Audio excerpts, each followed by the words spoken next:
Ladies and gentlemen, boys and girls, welcome to What's Next on Basketball Podcast. I am your host, as always, Jeremy, and man oh man, do we have a podcast today. It's episode 4. That's right, 4 episodes in. We're doing pretty well. And I was going to try to make this episode yesterday to upload it today, but that draft took forever. This was like the first year where I tried to at least pay attention to the draft most of the time, and I stayed till the very, very end to see all the picks and who was going where. Obviously, I don't remember each and every player. Some players I didn't really know that much about. Some, obviously, I knew a lot about, and it went okay. I will say this, though. I think I did better than I expected when it came to my picks.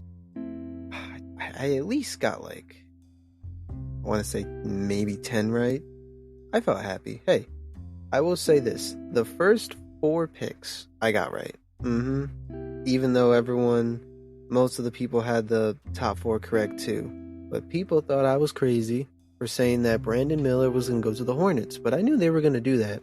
I knew the Hornets, with the situation that they had, they were just going to go with more of a fit than potential type route. Do I think this might be a big mistake on the Charlotte Hornets? Yeah, because I do also believe that Scoot could potentially be if not one of the best players from the draft. Brandon Miller, obviously, too, has a really good high chance of being a great player. And I just felt like it would have been really difficult to have Scoot and LaMelo on the same team, and clearly the Hornets must have thought the same thing, though I heard the entire time from the day of the draft all the way to 2 or 3 days before the draft. They just didn't know who they were going to choose. And obviously, we all knew Victor Wembanyama went number 1, and that was really nice. It was actually really funny during the NBA draft. This was probably a couple minutes right before they officially started it, so you had little things where the reporters and announcers and the people they had, the hosts and stuff, were just talking about the draft and what they felt about it. And they went to San Antonio, the stadium for the San Antonio Spurs, and they just had a lot of fans. I think it might have been packed in there, a full house in that stadium. I don't know, but it was really funny just seeing that one reporter guy just dressed as a cowboy, and then he had Victor. It wasn't a tattoo. I guess it was some haircut of him on there. That's just crazy, man. I don't know why people be doing such crazy stuff, but it was really funny seeing how hyped they were to get Victor. Everyone knew this. People were like, "Oh, why are you guys celebrating? You guys didn't even get Victor yet. How do you know if you're not going to get Victor?" And I'm looking at these people and I'm like, whether the Spurs really want him or not, they don't have a choice.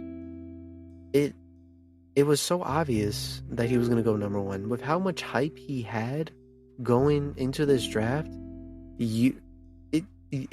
let's say the Spurs for some reason weren't happy with Victor and they didn't want him. It's not like they could have said, no, we don't want him, because then they would have gotten huge backlash from it. And then if he would have ended up being an incredible star, then, they really would have gotten backlash from it. It would have been known as the worst pick of all time. Whether it's Brandon Miller or Scoot Henderson, it would have been the worst pick ever. Now, I know we're hyping him up and he hasn't even been on a court yet. I still have my concerns with him. I told you guys about it, how I really feel like with the size he has, it kind of messes me up, because he just seems really skinny for someone his height and his size. So we'll see with that. We know the history when it comes to tall players, really tall players, and how they usually don't have as long of a career as other players do, because they're just so tall and they keep getting hurt all the time. Though I have heard that Victor does have a lot of doctors and sports doctors and trainers that are on the clock 24/7, ready to help Victor to make sure that it does not happen.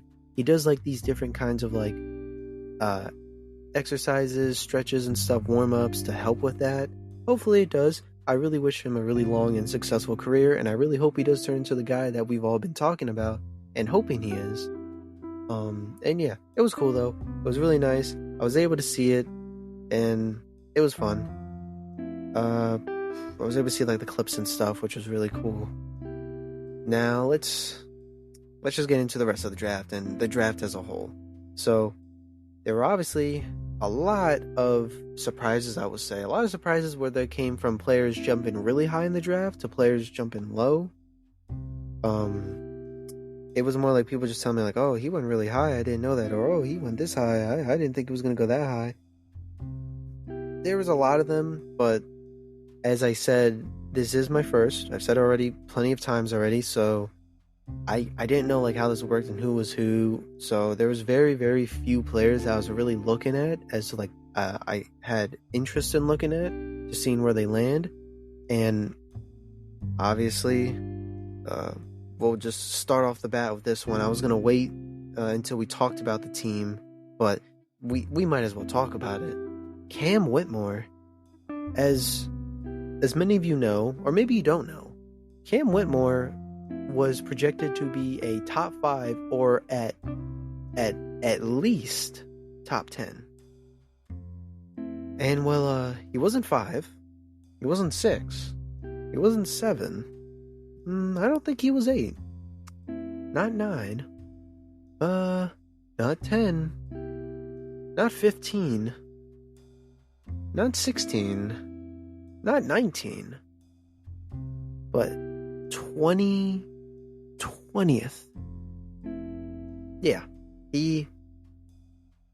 Cam Whitmore, a guy that people felt like had a lot of potential to be a really good player. Overall, I'll say this first, just before I continue on. This class overall, like reading into all the players and seeing what their skills were, what their weaknesses were, like how they were in college, this could potentially be a really, and I mean a really stacked draft class. Now, we say that every year. I feel like a lot of times someone's always saying, man, this draft is stacked. Like, I felt like maybe the 2022 NBA draft class could have been stacked. The 2021 maybe, but I would have to look back to see who was in the 2021. And I don't know, I just feel like every year we say this all the time, and we just have to see by the careers how well it goes. Like, we just have to see, because like a perfect example would be right now, maybe the 2019 draft class, where it's like a lot of the top guys that we picked ended up, so far, all of their careers are looking a bit shaky, some of them. Obviously, we got some players there that were very, very good. Like, you know, you got Darius Garland, Tyler Hero. Was Jordan Poole in that draft class? I think Jordan Poole was in the draft class, and he's been pretty good. But, oh man, Jordan Poole. We'll get into that later in the podcast. But that, oof. Oh man, I can't wait to talk about that too. That was crazy. But let's get back to Cam Whitmore. Cam Whitmore was a guy that everyone had a lot of potential in, and he looked like, for me, I actually had him going to the Pistons, which ended up not happening. We saw that the Thompson twins both got drafted back-to-back, which I really thought was kind of dumb. I think, and from the picks 5 through 19, not getting Cam Whitmore was dumb. Some players, you know, they went to the team that I did expect, like, you know, Jarris Walker went to the team I had him in. Derek Lively went to the team I had him in. Let's see. I actually don't remember the rest. I didn't keep track on my list here, who I got right and wrong after like pick 20, because I was just completely shocked that Cam Whitmore just went so low. And yeah, that I'll talk more about the Rockets in general, how I feel about it. But yeah, it's so crazy to me how he went that low. And then I'm thinking, I'm like, man, like, how did this happen? And everyone else too was like, how did this happen? And then the news broke out. Let me see right here where it is. Oh, right here, around 9:37 p.m. So I believe the draft was still going on around this time. It said here that you know, he was projected to be, you know, a top 10 pick, and then Jeremy Woo reported that the potential reason as to why he went down so low was medicals that contributed to this. And for me, for that being the reason, as to why he didn't get drafted higher than he should have is just dumb. I'm sorry to say it. It's really, really dumb, because you could say that about any single player that's gotten injured, and there's a lot of players that have gone high in picks and still had concerns when it came to injuries. But for some reason, Cam Whitmore was the guy that made you guys like. Now, granted, I don't know how serious the injuries were, how serious the medical stuff was, or even if that is the real reason why. There could have been so much more things, chatters amongst the organizations as to why they don't want him. But this is all we got right now, so I'm going based off this. And if that's really the reason, was because of medical stuff, that's just dumb. Because you could easily say that same thing for Victor Wembanyama, and that was a thing that people said. For his weakness, a lot of people are saying, oh, his health, his size, that's all like medical stuff, So you're telling me why didn't he go down? Why did he still become the number one pick? And yes, I did just explain why, because they had no choice. But still, then again, you could still make that same argument for Victor Wembanyama, which is why I feel like this argument with Cam Whitmore saying why he got so low is just weak. And it just makes me feel like that wasn't the reason. I just feel like either people just legit forgot that he was there because everyone expected him to be higher, or I don't know, maybe they're just dumb. I'm sorry. Like, I'm sorry for the organization. I just don't think it was a very smart move on your guys' part. Some of you still had good picks. Like, I'm not saying the picks you had were terrible and they're not going to work out, because a lot of you did pick players that I also believe is going to be very good. But to miss the opportunity to get Cam, I don't know. It's just like I said, guys, I really have started to become a big Cam Whitmore fan. I'm definitely going to try to watch his career and how it goes. So I'll be watching a lot of Rockets games, because I just really became a big fan of him, reading him and stuff. And I was like, man, he became one of my favorites. It was him, obviously Victor, the Thompson twins I really liked. Who else was it? There was another guy. Oh, Jordan Hawkins I really liked. I liked his game. He seemed cool. Kobe Buffkin, I think that's how you say his last name. He also seemed interesting. I want to check out his career. Hopefully that goes interesting. Grady Dick, is that the guy that got drafted by the Raptors? I think that is. I think Grady was the one that got drafted by... No. I can check right here. Remember, guys, I'm a professional, but also not. Yeah, Grady Dick. He was the one that got drafted to the Raptors. I want to see how he does too. I had a lot of interest in him. This Brandon guy, Brendan Podzemski, Podzemski, I think is how you say his last name. I apologize if it's not how you say it. He was also interesting too. Like, I was watching, live in the draft when they had the interview. Like after they get drafted, they go with what's her name? Like Monica McNutt, I think is her name. Monica McNutt. I hope I don't get in trouble from Spotify for saying that, but her last name's just weird. I don't know why. It's just, like, such a weird last name. But you all know why. Anyways, Brandon here. He seemed really interesting, like, talking and stuff. He seemed like a really cool dude. And, like, he's really big on, stats and stuff, analytics, and just he knows basketball and how to talk about it. And it's really, really cool. So he seems like someone that's definitely going to have like a lot of brains, like a very high IQ when it comes to the game of basketball. So I'm excited to see how his career plays out. And there's a couple other people too. Let's see. What about the second round? Second round here.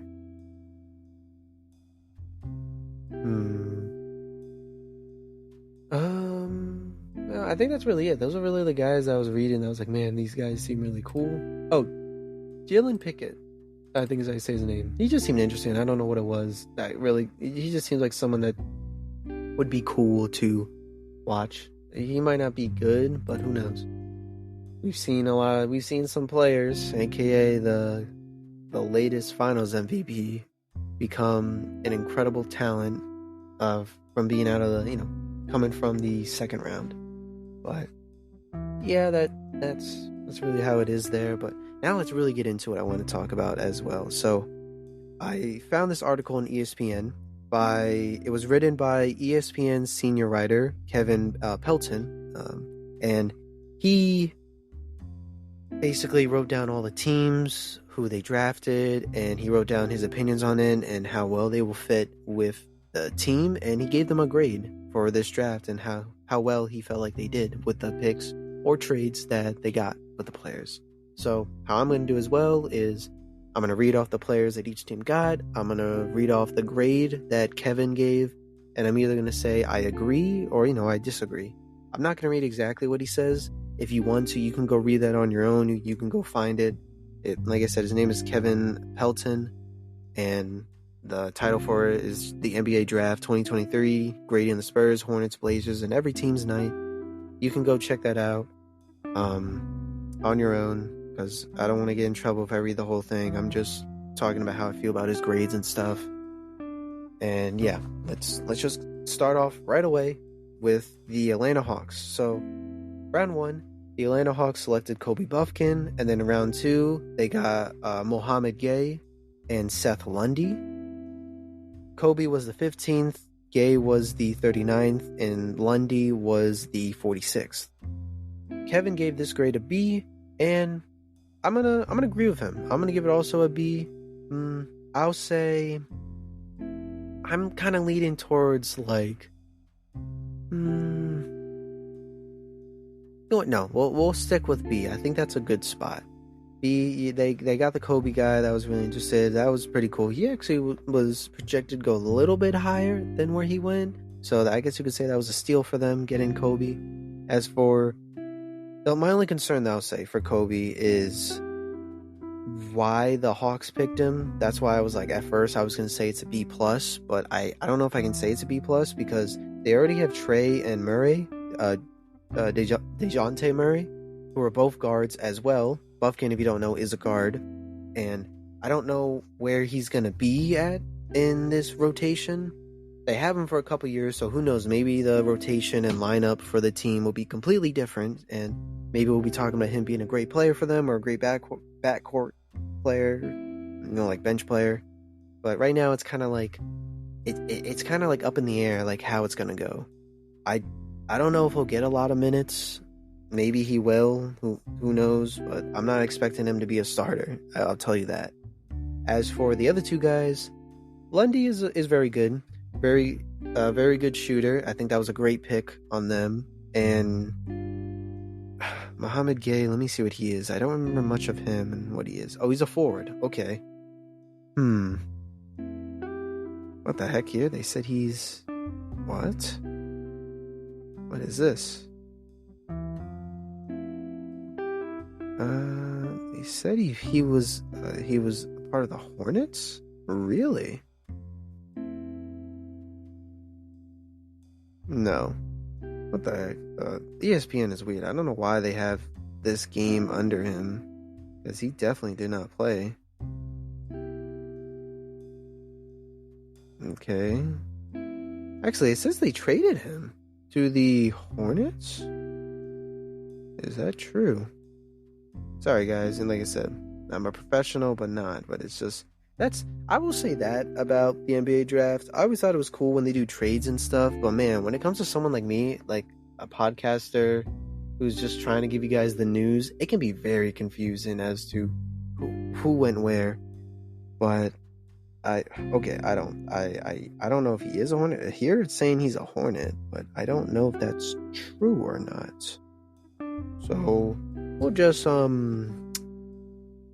pass on that. Mohamed, if he is on the the Hawks, I'm going to say that's a good trade too. He's a forward, and I'm sure the Hawks need a lot more forwards on their team, especially with like John Collins not panning out as much as they thought.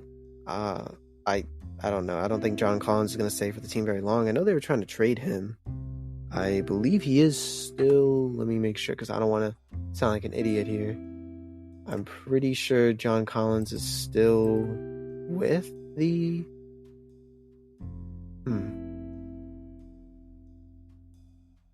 Oh, no, okay. So, okay, it is right. Mohamed is on the Hornets. Okay, so never mind about Muhammad Gay. He's now on the Hornets, so I guess we'll talk about him later.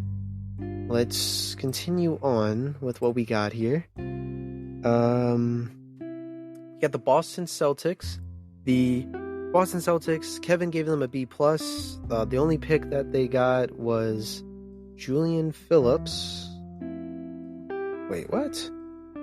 Here it says they got Jordan Walsh. Maybe Kevin isn't as red as I thought on here, because his things are kind of weird. Someone here is not telling the truth. I'm going to say that. Well, I'm going to stop looking at this. I'm just going to trust Kevin on this one. And if Kevin's wrong, then I apologize on that. So let's just continue on. Remember, guys, I'm definitely a professional at this. We're just going to go by this list here and where he has everything. So, yeah, it says here that the Celtics got Jordan Walsh, and I think I will agree. Jordan Walsh is another player that I really did enjoy, and I thought was really cool. But that's really all they got was just him, so I'll agree on that one. The Brooklyn Nets, now let's see. They got, for the first round, they got Noah Clowney and Derek Whitehead. In the second round, they got Jalen Wilson and... Oh, actually, that's it. Just Jalen Wilson. So, Kevin gave the Nets a B+. I'm gonna go more of just a B. I don't know if it's a B+. Like, these players, I don't really, I don't know. I don't see as high as, he's trying to say it is. I don't think they're gonna be like, oh my god, game-changing players right here. It just seems a little too jump the gun type stuff with these guys, but I'm gonna go more of B on that. Charlotte Hornets, they got a B+ by Kevin here, and I'm gonna say Brandon, they got Brandon Miller, which I was hoping they got, because he's just incredible all around. Like I said, we already talked about how I felt when it came to Scoot and Brandon and who I thought should go where. Hopefully this isn't a regret by the Hornets. I know they were back and forth between the two, so hopefully they felt confident with this pick. Nick Smith Jr. is a really good player as well. I think that was a great pick by them. They got James Nanji. That could be a good guy for them. They also got Amari Bailey. I don't know much about Amari Bailey, so moving on from that. The Chicago Bulls. So it says here, let's see.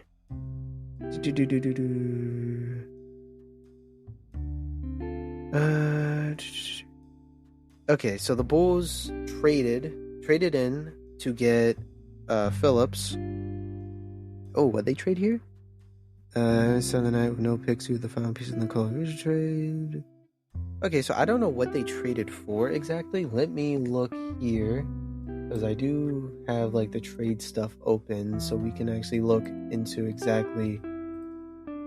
Well, I can actually look at that too for the all the draft stuff. It's just a lot, guys. It's so crazy everything here. Let's find it right now. Let's see. I don't see anything about the Chicago Bulls anywhere. What the heck did they trade?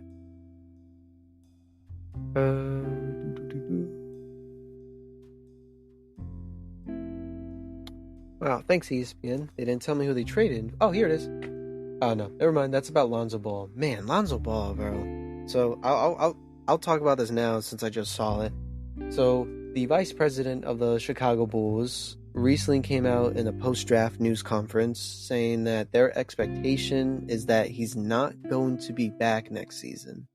So it's expected that he missed the entire 2022-2023 season, and now there's a chance he's going to miss the whole 2023-2024 season, and you hate to see it. We recently had to go through that with Klay Thompson, and obviously he came back, thankfully, and he's been playing pretty good. Obviously, he's not playing as good as he used to be, And that's why I'm kind of nervous about Lonzo Ball. Lonzo Ball is more of a different kind of scenario because Lonzo was just getting good. He was like starting to really get a feeling as to who he is and what he can be on the team. And people were like, oh man, he's like really good. I always wanted him. I really wanted him to be a part of the Knicks way back when he was, in trade talks still or getting signed. I thought he would have been a great fit for the team. He ended up not obviously going to the Knicks. He went to the Bulls. And ever since then, he's just been hurt all the time. And it just sucks, man. I wish him a speedy recovery, bro. Hopefully everything's good with him. And yeah, let's get back to what they have here. So they got Julian Phillips with the 35th pick. And Kevin gave them a B. I'm going to do the same thing, a B. Julian's a pretty good player. I don't know if it'll be like that moving piece for them, but yeah, a B's, I agree on that. The Cleveland Cavaliers, they got Imani Bates. Kevin gave that a B, and I agree. I believe that's a B as well. Solid player all around. Should be a nice pick and a good player that the Cavs can use. Now the Mavericks, they got Derek Lively and Oliver Maxence? Man, you guys know how I feel about names, but his first name is Oliver, I believe. And the Mavericks got both those picks in the first round, and Kevin here has it as a B. I'm actually going to say this is a B+. Getting Derek was really, really good. It's a great pick by them. And I was actually saying in the first or second episode, it was the second, I believe, that I talked about all the questions heading into the offseason and what I expect for each team to do. And a lot of things I had for the Mavs was getting defense. And that's what they did. They got two players that are considered to be pretty good defensively, especially Derek, who used to be the number one prospect coming out of high school. Then he dropped, but I have heard, because like I said, I'm going by, the news and stuff and everyone's talking about it and seeing a little bit of clips myself. He does seem like a really, really good defender and a really good center. I think he's going to be a great fit for the Mavericks. Do I think like right away he's going to like change this team? No, I don't think so. But in the next coming years, if they keep letting him grow and train and give him enough minutes so he can understand how the game is in the NBA, I think Derek could become, at least we'll say all-star level center. He has a lot of potential in him. Maybe he could be higher, but I have to watch him play in order to really get a good grasp of where I see him. But I'm going to personally say this is a B+ to the Mavericks. Next is the Denver Nuggets, who got Julian Strawther, Jalen Pickett, and Hunter Tyson. Kevin gave this a B. I'm going to agree on that as well.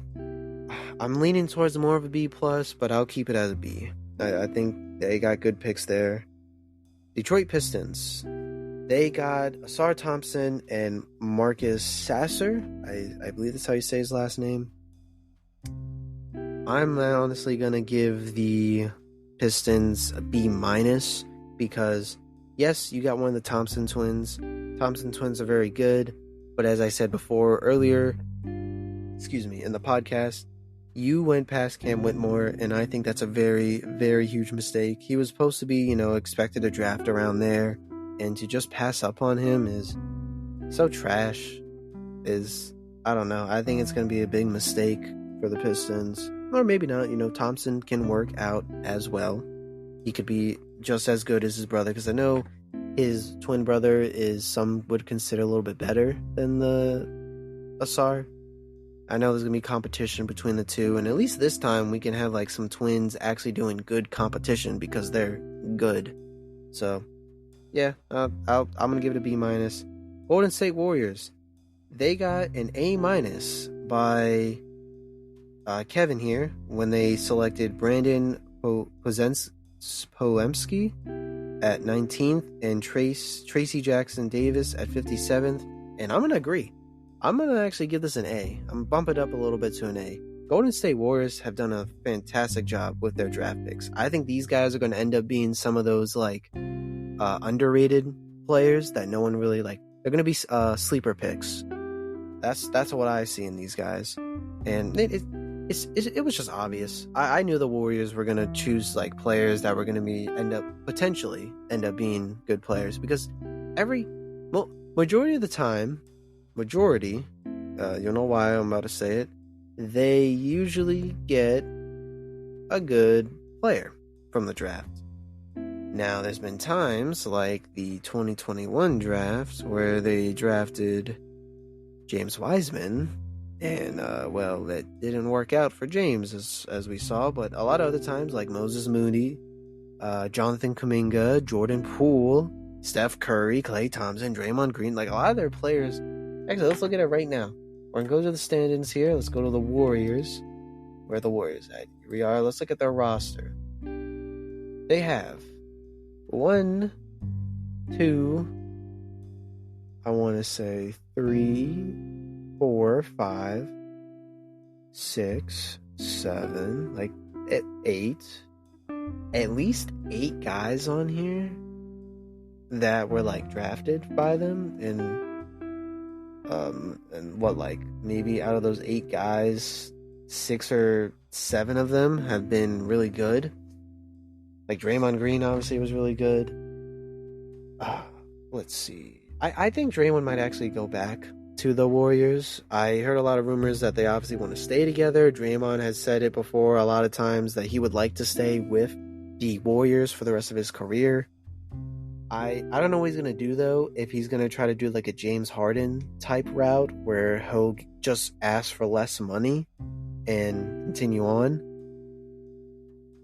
But we'll see how that goes. Well, I guess because they still have Jordan Poole on this roster. But yeah, he was a guy that they drafted and he became great. So my point still stands with him. So I'm not too surprised of the Warriors doing good there. Next is the Rockets. The Rockets selected. Jesus, come on, Jeremy. They selected Amen Thompson and Cam Whitmore. Kevin gave them an A for these selections. I'm going off the bat and saying this is A+. A+ for the Rockets. Outstanding performance by them when it came to this draft. They've been here for a lot of years now in the NBA lottery. And they got someone like Jalen Green that they got, was it 2 years ago? Yeah, 2 years ago. Then they got Jabari Smith last year, who didn't turn out as well with them so far, but that's more of like the Rockets not having a really good like trainers and stuff, and a good place for players to really grow up and shine, which I hope they change that as well. I really need them to get some of these guys actually good. I want to see Jalen Green succeed. I want to see Jabari Smith succeed. I want to see that Sengun, is that how you say his name? Sengun? I think it's Sengun. I like his game too as a center. I like Kevin Porter Jr. I like... actually, that's all I like there. But getting Amon, or getting one of the Thompson twins, I'll say, and getting Cam Whitmore, I still don't understand how he dropped that low. It's so crazy to me how all these teams let him draft that low. It's just bizarre. But yeah, my opinion, Rockets get an A+. Next is the Indiana Pacers. These guys had like 5,000 picks, I swear. But the picks they ended up keeping and having here are Jarris Walker, Ben Shepherd, Mojave King, and Isaiah Wong. Kevin gave them a B+, and yeah, I'm going to say the same thing. They got a lot of good players here, Jarris Walker, Ben Shepherd, that have been considered like as really good players. Like as I said before, this whole draft overall just seems like it's going to end up being a really good draft class. I'm excited to see how well like we talk about this class in the next coming years. They also got like 2 other guys that unfortunately I don't know much about when it comes to King and Wong in the second round. But yeah, I'm going to say, yeah, I agree, B+. The Clippers, they selected Kobe Brown and Jordan Miller. Kevin gave them a D. I'm not going to be as harsh. I'm going to disagree on that. I'm going to say a C. No, like, like crazy pick that they got where I was like, oh my god, that's gonna really help their team. You guys know how I feel about the Clippers. No one's helping that team. If Paul and Kawhi can't help that team, these rookies are not. And most likely they'll probably just get traded anyway, these players, to help Kawhi and Paul get back some good players. Or maybe just Kawhi, because there have been rumors. I don't know if I already talked about this in the previous podcast. I don't think I did, but I'll mention it now. Paul George has a chance of being traded. I did talk about the trade stuff, though. But now there are rumors that apparently the Clippers and Knicks are in trade talks. And as you guys know, I'm a Knicks fan. And first off, I'll say this. I do like Paul George, and I think that would be great if we have him on the team. Now, what I don't like is we're obviously going to have to trade him back players, and that's what I'm not excited about. I love every single person on this team on the Knicks, and I think they're all very, very good, and we have a lot of young players that I have high hopes in. And one of the players that has a very high chance of getting traded is Obi Toppin. Obi Toppin has become one of, if not maybe my second favorite player in the Knicks. My first I would say, is a tie between RJ Barrett and Jalen Brunson. And it's just going to really hurt to see Obi Toppin leave. I mentioned it before in one of the previous podcasts. I know I definitely mentioned this. When I started watching basketball, like, you know, not just as like that dumb kid that would see the finals, it was around the 2020 NBA draft. Like I want to say like 2 weeks away. I was watching Knicks Fan TV. This is how I got into them as well, because I was trying to figure out who the Knicks got and who they were projected to get. And the two guys they selected were Obi Toppin at 8th and Emmanuel Quickley. I know it was a second round we got him. I don't know the exact pick. I want to say it was around like... Actually, no. I think we did get him in the first round. I think it was like a late 20s. I don't know. But... I really don't remember where we got him. Oh well.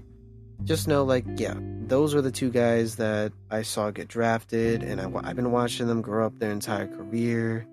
You know, I'd said all this before, and it's just going to really hurt seeing him leave. I had so much potential in him, but it was expected. For those that just don't watch the Knicks regularly at all, when it came to Obi Toppin, the reason why they got him at that time was because this was right before Julius Randle had that incredible most improved player season, and he just became an all-star. It looked like we were going to go the Obi route and try to not build around Obi, but push him as like one of our next top guys. And that didn't happen, obviously. So for the last 3 years, 3 or 4 years, he's just been getting like, he's lucky if he gets like 20 minutes when Randall's also playing. So I have heard things of how him and Tibbs got into a heated argument around the finals. I think it was like game 4 against the Heat, because they just were really, Toppin's really upset because he just didn't understand why he wasn't getting enough playing time. He was just very upset. He was, I would be upset too. There was all this potential I was going to get, and the Knicks told me I was going to be this top guy for them. This was the team I grew up watching, and it's like, I'm not there to help the team win. So I would be very frustrated too if I got traded and either got traded or just wasn't being used to my full potential. So I know he recently said he would like to get traded, and it just sucks, man. So I know he would definitely be a part of that trade. And then I heard that maybe RJ Barrett might be a part of the trade, which that one I'm not really going to be like, oh my God, is that true? Or like, I don't think it's going to happen. It just makes no sense.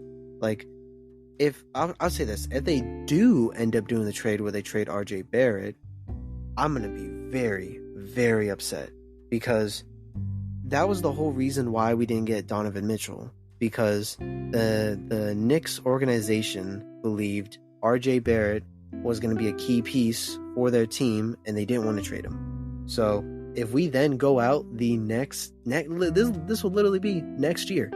Now we go back, we enter a new year, and now you're ready to trade him. even though we could have gotten Donovan Mitchell, I would have been so upset, man. And then you gave him this big contract and everything. Like, no, I would have been upset with that. I would have been upset because he's become one of my favorite players, as I said. And I still believe that RJ can be an all-star. Just like many other players, the only problem he's really having is his consistency. Now, yes, there's going to be a time sooner or later where we're just going to have to be like, okay, like, he's getting older. We just have to face the facts that this is his play. But he's still young. Yes, I know in basketball, by their, like, 5th year, we just consider the players old. But no, RJ Barrett's going to be like 23, 24. He still has plenty of time to be an all-star. Heck, Julius Randle, I think, became an all-star when he was like, how old is Julius Randle? Let's actually look that up right now. Go to teams here. Oh, hold on, not here. Oh, let's go to standings. Let's go to the Knicks. Roster. Here's Randle. Randle is 28 years old, actually. He's actually way younger. I thought he was in his 30s. Randle's 20... No way. Is he actually... I don't know if you guys heard me, but they said Randle's 28 years old. Is he really 28? I don't know. Well, he's gonna be, yeah, he's 28 years old, and he's gonna be 29 in November later this year. And this was like 2 years ago when he became an all-star, and he was 26. So there's plenty of time for RJ. If Randle was able to become an all-star at 26 years old, RJ Barrett can become an all-star. So please, I'm asking everyone, don't give up on him. Please don't give up on him. He still has so much time to be a good player. Yes, he went down this year. He went from 20 points to 19.6. Like, let's look at his, what is it? Stats? I think stats is the one here. Yeah, here it is. Last year, he was able to start averaging 20 points. And that's where I was like, okay, like, it's 4 years. He's entering his 5th year. He's going to enter his 5th year now. So remember that, guys. He's only been here for 5 years.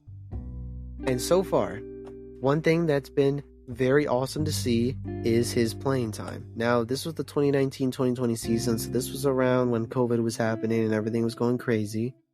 So that ended up being like only 56 games he played. Second year, we brought it back. We have our restrictions and stuff for that season of the 2020-21 season. This is when I started watching. So I started watching RJ in his second year in the league. He played 72 games. That was great to see. Last year, no, this isn't last year. 2 years ago, he played 70. So I'm like, okay, he plays, we already see, and then this previous year, he played 73. So that's a great thing to see there, is we haven't seen much injuries from him. He plays majority of the time. Like, his second year, he only missed 10 games.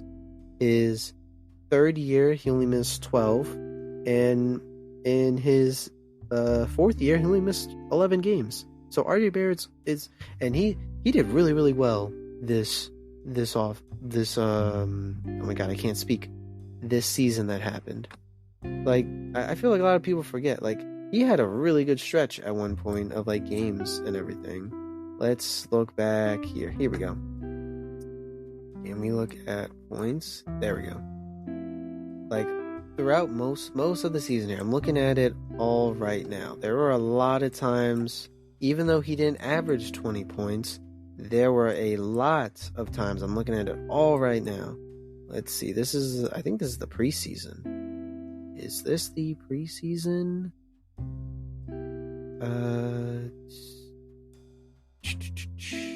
Sorry guys, I'm looking here to make sure. Oh no, this is the preseason. Okay, so right here in October, we saw him get 20 points in 3 times, because there was 1, 2, 3, 4, 5, like 6 or 7 games in October. Out of those, we'll say, 6 games. 3 of them, he got 20 points or more. So that was half right there. In November, we saw him get 20 points or more 1, 2, 3, 4, 5, 6, 7 times. 7 times in that month, we saw him get 20 points. So majority of the time here, he was getting like 20. Looking at the rest here. Because like, if he... Because you guys are probably wondering, well, how about the times he didn't get 20 points? Well, let me say this. One of the times, he actually got 30 points. So that's actually... What did I already say? I already forgot. I have the memory of a goldfish. I gotta count again. 1, 2, 3, 4, 5, 6, 7. Oh, wait, no. Maybe I did count it. Oopsies. My bad. One of them was 30 points that he got, which was awesome to see. The other times, he had 19, so that's 1, 2, 3, 4, 5, 6, 7. Yeah, okay. Oh, well, okay, fine. He got, like, the same amount of games that were bad. So, yes, he is still inconsistent. That was what I said, a big problem by him. But we are seeing the potential here. December, once again, he got a good amount of times where, actually, when it came to 20 points, it was just 22 points or higher. He didn't get, like, one game where it was just 20 points or anything like that. What was this, December? Yeah, December. This was the game, like, 2 days before Christmas. He had 44 points. If I remember correctly, that is his career high. He was 6 points away from getting 50 points. Like, this... Come on, guys. It's his 5th year. Am I overhyping him? Probably. I'm not going to lie and say I'm not overhyping him. Yeah, I probably am, but let's look at the playoffs. If you don't want to look at that far, let's look at the playoffs. Look at the stats. In the first round against the Cavs, at first, the first 2 games, he started off bad, only having 7 points and 14 points, then 19 in the third one, so we were like, man, he did okay in the third, but we need to see way more from him. He said, way more? I got you. The 4th game had 26 points. The 5th game had 21 points. Then we head to the Miami Heat series. They didn't win it, but here's what RJ had. In the Heat series, we had 1, 2, 3, 4, 5, 6 games, right? Now, granted, we lost, but in basketball, as we all know, this is a team sport. This isn't I'm going to do it on my own and I'm going to win everything. Especially in today's day and age, that is not happening. But in the Heat series, out of these 6 games, 4 of those games, he averaged 24 points or more. Not 20, 24. So, I will say this. He might... I said it before in the podcast. When it comes to players, I am not looking for a good regular season player. I'm not. Well, obviously you need a good regular season player to at least get wins and all that. But you don't have to be the greatest regular season player of all time. I'm not looking for that. I'm not looking for great. I'm just looking for good that will get us to the playoffs. Now in the playoffs, that's where I'm looking for great. Because that's where it matters. We've seen it many, many years. I'm gonna be entering my 4th year watching the NBA like regularly. And I can say without a doubt that the MVP, trophy for the regular season is like, it's cool, but it doesn't mean anything anymore. We've seen plenty of times where that MVP caliber player and their team just ends up losing. Or does worse than we expected. It just doesn't matter, because at the end of the day, you're not here to win an MVP trophy. You're here to win a NBA championship. So if you can do good for me in the playoffs, why would I complain about you only getting like 19 points a season when you're averaging way more than that in the playoffs? Like, there's all these players that we say are greats. We say they're greats because they've won championships and they're great players. So, that's all I care about. RJ Barrett has shown this is his second time. His second time being in the playoffs. And, the first time, let's see, can we actually look at that? Let's see. That was the 2020-21 season. Let's look here. The first year he did it, he did not play great because it was his first time in the playoffs. They only had 5 games because, the Hawks beat us in 5. Where first game he had 14, second game he had 13, the third game he had 7, fourth game he had 21, and then the last game he had 17. So he didn't play great because it was his first year. I wasn't expecting a lot from him. But in this one, his second year, this was, you have to remember, his first time being in the playoffs, that was his second year in the league. Now his second time in the playoffs, he's in his 4th year. So there's a big difference there. And it shows. It shows a lot. Overall, let's see. The Cavs series had 5 games. The Miami Heat series had 6 games. In total, he had 1, 2, 3, 4, 5, 6. What is that? I said it's 11, right? Yeah, 11. Out of the 11 matches, 6 of them he had 20 points. Or 21 points or more. Hey, I don't know, yes, we didn't win the Heat series, so you could be like, oh, well, if he was so good, why didn't we play well? I'm not gonna lie, that, Heat series where it was, do or die situation, he played really, really bad. He did not show up. He was 1 for 10 in field goals. That was horrendous to see there. We lost 96 and 92. If RJ could have played better, man, we probably would at least had a good chance. So, that just goes back to him being inconsistent. If he can fix that problem, bro, the Knicks are, oh, man, I'm not going to say they become the number 1 seed, RJ Barrett becomes MVP. No. It's just, that would be great for the Knicks because that would be, we could finally say that they have a big 3 with Jalen, Randall, RJ. They still say it now, but I don't consider that it because RJ is still inconsistent. And yes, he is my favorite player, but I have to admit, he's inconsistent. Now, we really got off topic here of what I was even talking about. But yeah, so that was a thing for the Paul George situation. And I don't know what we're going to give him if we do end up trading him. But yeah, there's that. Now, let's go back to what we originally were talking about. And let's just hurry this up a bit. I'm sure you guys really don't care that much about the draft. Or maybe you do, but we're just going to rapid fire with all of these. Los Angeles Lakers. They drafted Jalen Hood and Maxwell Lewis. He gave them a C. I'm going to give them actually a B-. That's what I have to say about that. Grizzlies. They got Gregory Jackson II and Tariq. I don't know how to say his last name, but Kevin gave him a B-. I'm going to agree on that. Miami Heat. They got Hamie. What was it? God, I'm Spanish and I don't know how to say Spanish names. I should be ashamed. But they got this Hispanic player.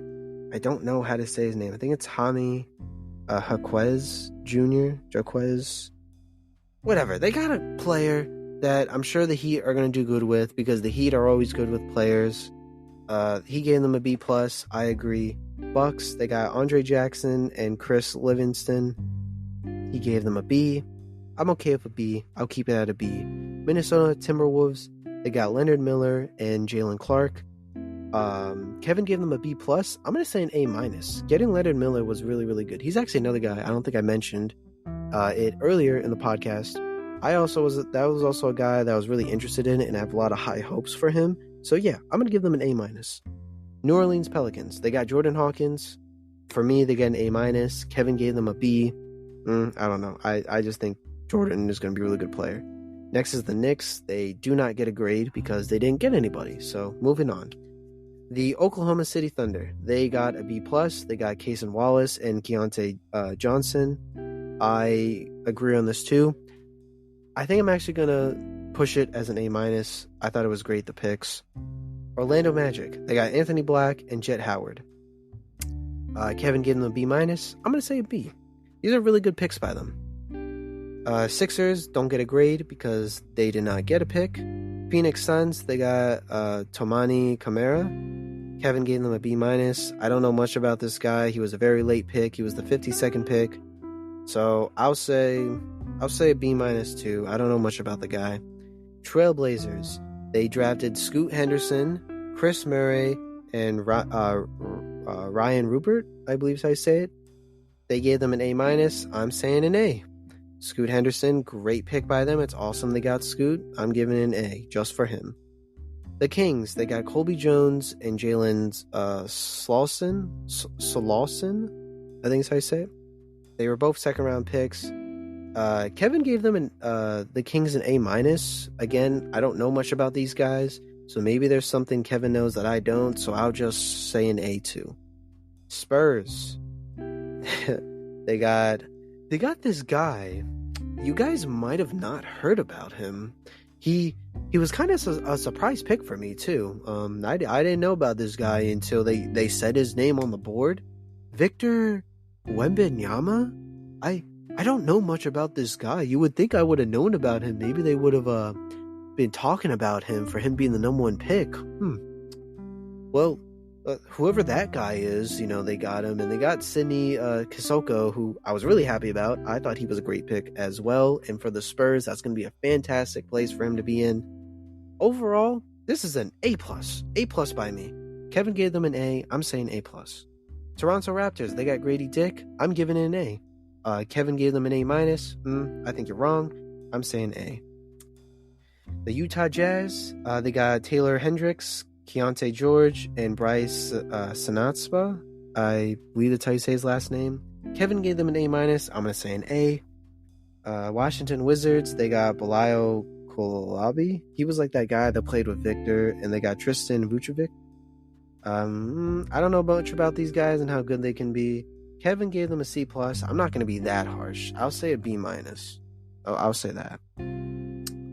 Is that it? Oh, okay, cool. That's it. Yeah, so that was Kevin's little article there. Obviously, I went very, very quick on it. If you want to check it out, again, the article is NBA Draft 2023, grading the Spurs, Hornets, Blazers, and every team's night. It was by ESPN senior writer Kevin Pellin, so shout out to him. It was a cool article overall. I read the whole thing. I really liked it. It was nice. So, yeah, shout out to Kevin. Good article there, but let's just move on to what people really want to talk about. And that's the free agency news that we saw. So, yesterday, I uploaded episode, because I'm recording this. Oh, it's actually... I will tell you guys the time, actually. Just know it's, I uploaded it Thursday, the episode 3. And, I'm heading to work because I had to go to work, which really sucked. And my phone's, blowing up from news from, Woj, Shams, and even my friends. And they're like, oh, my God. My friends are like, oh, my God, did you see the news? Did you see what's happening? And I'm like, no, what's going on? And my friend sends me this. I'll read it exactly how it says. I want to pull it up on my computer here. If they can just hurry up and tell me. Here we go. Okay. Did I miss it? Here it is. So, we had a lot of picks being traded and stuff by teams heading into the draft. We had Chris Middleton, who declined his $40 million option with the Bucks and will become an unrestricted free agent. So that will be interesting to see. But let's jump right into the big thing here.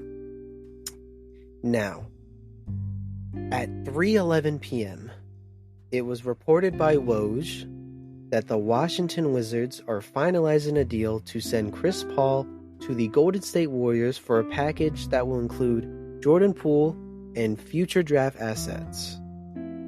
The Warriors will be sending a 2030 protected first-round pick and a 2027 second round. Okay, so that's the picks that they got. And I was like, whoa. Not because Chris Paul going to the Warriors. That alone was really, really cool to see. I was happy they sent him to a team that was contending. I said it. I told you guys. I was like, the Wizards are most likely going to trade Chris Paul somewhere where he can hopefully go to a contending team. And even before that, when the Suns were thinking about trading him, I said, yeah, I think he's going to go to a team that's going to be contending because I heard he was getting waived. Probably go there. And I wasn't too shocked about that. What I was shocked about was the Jordan Poole and future draft assets. Now is it the new owner or like new GM? I think he's the new owner of the Warriors. He had an interview 3 days before this trade. It was like 2 or 3 days before this trade. They asked him about Jordan Poole and how they felt, like how he feels about him, and if he feels like he will be a piece moving forward and keeping for the Warriors. This guy on live television was like, oh yeah, like this isn't exactly what he said, but I'm basically summing it up. He was like, yeah, I see Jordan Poole as a good asset and I don't see him leaving. Well, I guess he didn't really see it that much. Or maybe he's like me and has the mind of a goldfish, because Jordan Poole is going to the Wizards. And we know how, the Wizards, I don't think this is the end of the Washington Wizards here. As we all know, they're entering a rebuilding phase. I wouldn't be surprised if they even trade Jordan Poole to another team to get like even more picks or assets back. I don't know. Maybe Jordan Poole will stay. There's a high chance he will stay with the Wizards, but I have a feeling that he will be traded somewhere else, because the Wizards, they know that he has a very high trade value, so they're probably seeing if they can get Jordan Poole for anything, or who knows, maybe they really do just want Jordan Poole, because Jordan Poole is a good player, and obviously there was problems with the Warriors that were going on between him and Draymond. It was funny too, because this funny like Instagram meme page for basketball that I follow, they sent a screenshot about how Jordan Poole, literally the second that he got traded, unfollowed Draymond Green. Like, he's not in his followers, he's not in his friends list, and I find that hilarious. It's like he just wasted no time when that trade happened. So that was just really funny to me. But overall, I'm giving the Wizards an A on this trade, getting Jordan Poole back, and a first round pick and second round pick I think is great. I think that's definitely what Jordan Poole's value is. So yeah, I'm giving the Wizards an A. As for the Warriors, I'm gonna give them a B+. Having Chris Paul is not like crazy, especially with him. Like, I really feel like Chris Paul isn't like that guy anymore. I've told you guys this before. He's still a good player. Like, yes, I know. If I was to play against any of these NBA players, I know that I would probably get destroyed by them, because they're just, they're probably better. And yes, I know that. But relatively speaking, when it comes to other players in the NBA, Chris Paul is just not that guy anymore. Now, I think this is really beneficial for the Warriors, because now we can have someone that could let Steph Curry do off-ball movement, which is honestly just something we don't really see a lot, and was like a really cool part of his game that I really enjoyed. So we'll see more of that and really how that works. And it's just gonna be nice to see Chris Paul there, but nice veteran. I think it's gonna be fun. Is there any other crazy trades that happened here? Oh yeah, Rashawn Holmes is going to the Mavericks. So that's another center they got. They've really been trying to get defense on the Mavericks, which was obviously a huge problem for them. So I'm happy they did that. They actually sent Oliver to the Kings. Oh no! I'm lying. I'm sorry. I'm reading it wrong. The Kings are sending Rashawn Holmes and Oliver to the Mavericks, so that's why the Mavericks got him. Okay. What did the Mavericks give? It doesn't say what the Mavericks gave here. Okay. A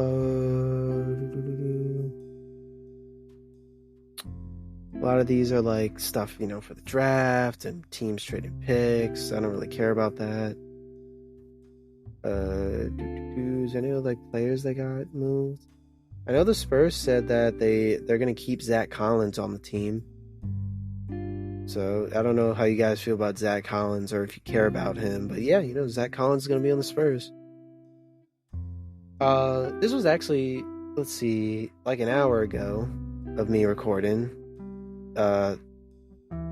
This was basically about is this the manager of the Portland Trailblazers? He basically said that Damian Lillard will be here will be in Portland for the rest of his career. There's nothing more than we want than for Dame to retire as a Trailblazer and to put a winner around him. So, yeah, I don't really know how true that is. As most of you know, Lillard has been very open about how he feels about the Trailblazers and then with the third pick. He wanted them to trade the third pick to get some crazy stars back. He has said many, many times that he is not about the youth movement. And he wants the Trailblazers to trade that pick or at least trade him so he can go somewhere else. Now, let me break this down for you, ladies and gentlemen. Because it seems like Dame doesn't know something that we know, or at least that I know. And here's what it is. Why did you think that the Trailblazers were going to trade the third pick? You thought a team that doesn't care about you? Let me just put this into perspective for you guys. Like, you guys really need to understand what's going on here. Damian Lillard. I'm gonna give you the exact number right now. Let's see. Let's look at his bio here. Damian Lillard has been in the NBA for 9 years. 9 years. In his career, he has been a 2-time All-NBA third team, a 4-time All-NBA second team, and a 1-time All-NBA first team, an All-NBA rookie team, and he was also Rookie of the Year. This is some of the highlights I'm seeing from him. They should also put on there the most clutch player in the playoffs, because I think that's what he is as well. But hold on, since the experience here is 9th, what I'm seeing here that it says 11. Okay, that makes... Bro, when was this guy drafted? Okay, it says 2012, so he's been here for 11 seasons. What are they talking about experience here? What the heck? Whatever. He's been here for 11 seasons. That actually makes it even worse. So this doesn't even help his case. You've been on the Trailblazers for 11 seasons, and as far as I know, you haven't had a single All-Star. Unless Jeremy Grant is an All-Star. Let's actually check that right now. Let's check if Jeremy Grant has been an All-Star in his career. Let's look here. Here we go, Jeremy Grant. I don't think he's been an All-Star. Oh, wait, no, he might have just got an All-Star this year. Did he get an All-Star this year? I gotta look this up now. Hold on, guys, give me a second. Let me look this up for you. Because if Jeremy Grant is an All-Star, then my point here is gonna... I'll still make the point, but it's not gonna be as crazy as I'm making it sound.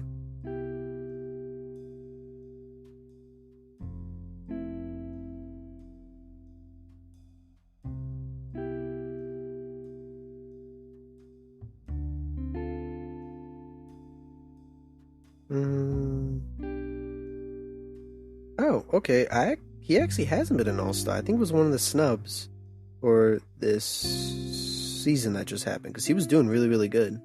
He should have been an All-Star. I agree on that. But yeah, okay. So, back to my point then. Damian Lillard has not played with a single All-Star in his entire 11 seasons with the Portland Trailblazers. The Blazers have not done any trades to try to help Lillard. They haven't done absolutely nothing. So, please explain to me, Lillard, because you're a great player, and I think you're one of the best. So, respectfully, I gotta ask this question. Why would you think they would suddenly want to start giving you All-Stars or Superstars now? Especially when they had the chance of getting Scoot Henderson. Why would you think that they weren't going to do that? And this whole, I don't believe in the youth movement, and, I want them to do this and that. Let me tell you something, Dame. all these years, we were telling you about this, and you were like, nah, you're cool with how you feel about the Trailblazers, and you want to stay here, and you're cool with whatever they do. Now you're not cool because you're realizing, oh shoot, I am 32 years old. I have less than, 8 years left in the league, and I don't have a championship yet, and I'm starting to, sooner or later, I'm going to start doing bad. Actually, I heard this was like his best season, though. Yeah, this was his best season, which I don't know what the heck happened there. That was crazy that this has been his best season in his career. He's playing the best in his career, and they're not getting him any help. Why would you think they want you to get help now?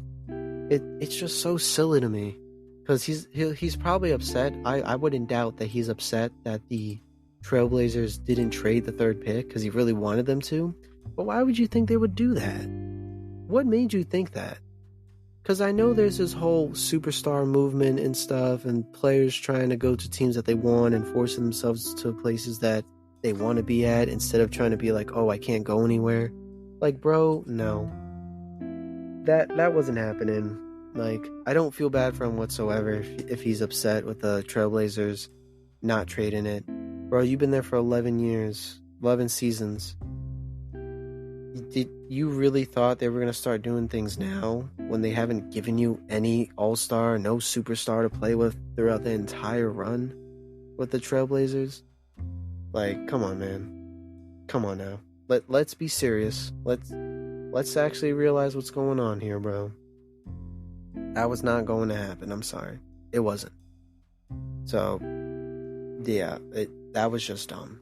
In my opinion, that was just dumb that he got upset at them for even wanting to keep the pick. Like, why would they not keep the pick? That's just ridiculous to me. In other news, the Clippers said that they want Russell back. But they understand that he has the right to choose as a free agent. They understand he wants to be a free agent and he has the right to do that. But they would love to have him back. So it looks like there's a chance Russell might go back to the Clippers. But there was a big thing about this draft that people might have not realized. And it's that a lot of players, actually I think Victor was included in this, a lot of players said they liked Russell Westbrook and that they would love to play with him and stuff, and they saw him as like their guy growing up. So maybe we might get some teams offer him some good money to make their young guys happy. So that would be nice to see. Are they going to do it? I don't know. I'm sure Russ isn't like a lot in his career. It looks like here that he probably would have gotten... How much would he have gotten? The Clippers can only offer Westbrook a $3.8 million non-bird exception. Oof. I don't even know if he'll be there, but he could definitely get more than that. But yeah, Russ, I'm expecting a lot of teams to get into talks with him. And to see just where he goes. But yeah, so far, that's been all the news that we've had with the free agency. Obviously, when we get closer and closer to free agency, maybe we'll see more trades.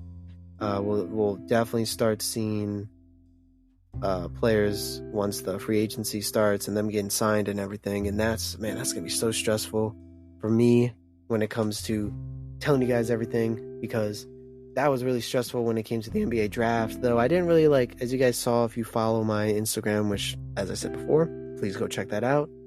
It's in the link in my Spotify description. It was a lot to post on there, so I don't even think I posted anything on there, because I was just like, you know what, I'll talk about it on here and everything. But nothing too crazy really happened in the draft, so it's not like you guys really missed anything. There was also some players that, as they always do, that got undrafted and then got signed to a team for a 10-day, 2-day, whatever it was.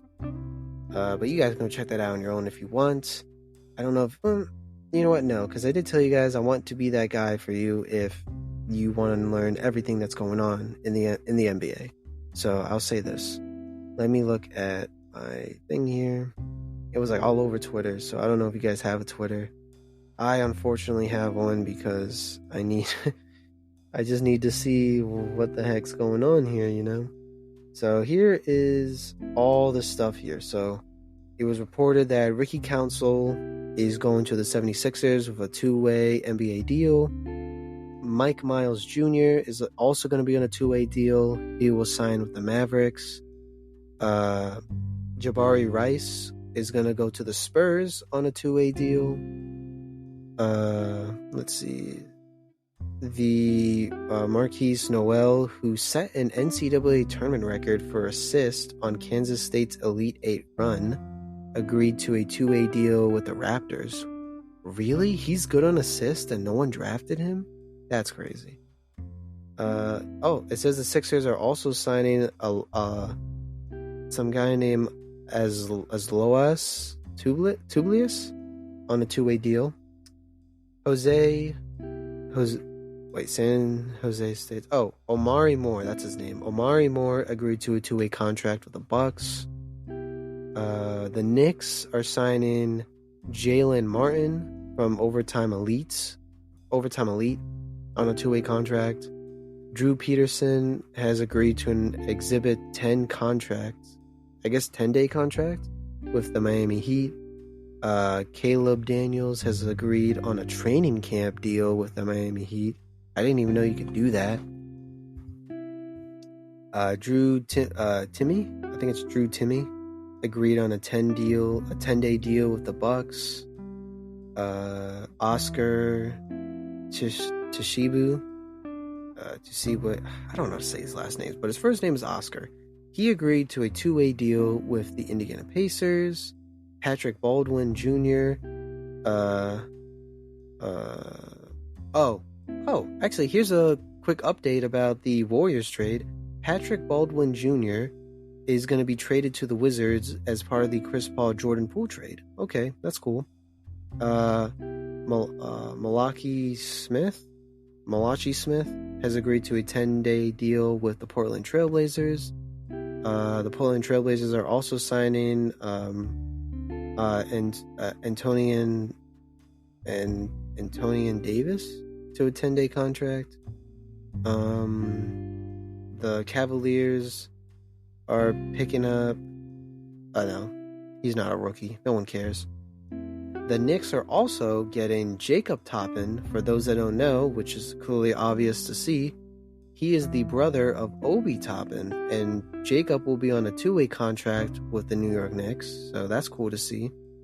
And then the last thing here that I saw was that Adama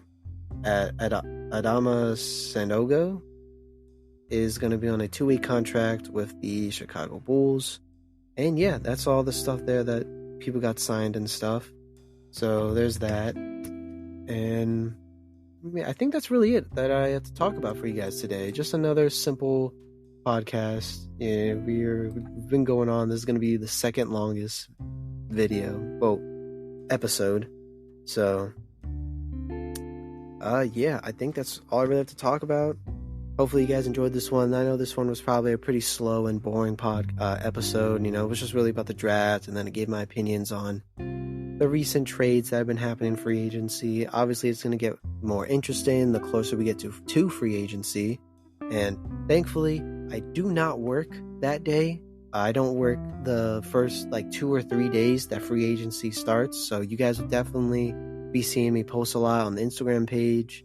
So definitely check that out. Most likely how I'm going to do it, which I did last time already before, is when trades happen, I post it on my Instagram and then I talk about it later on the podcast. So if you really want to make sure you get the news right away, please go to my Instagram and I'll make sure to post everything that happens. But this was the 4th episode of the What's Next on Basketball podcast. Thank you guys for listening. I hope you guys enjoyed. Make sure to share, my podcast to all your friends, family members, whether it's your grandma, your mom, your dad, some long lost cousin, or your 3rd or 4th cousin that you don't really talk to. Tell them about it. Tell them how good this podcast is. I'm really trying to grow, trying to get everyone to know about this. And yeah, this is Jeremy signing off. Have a good day, everybody.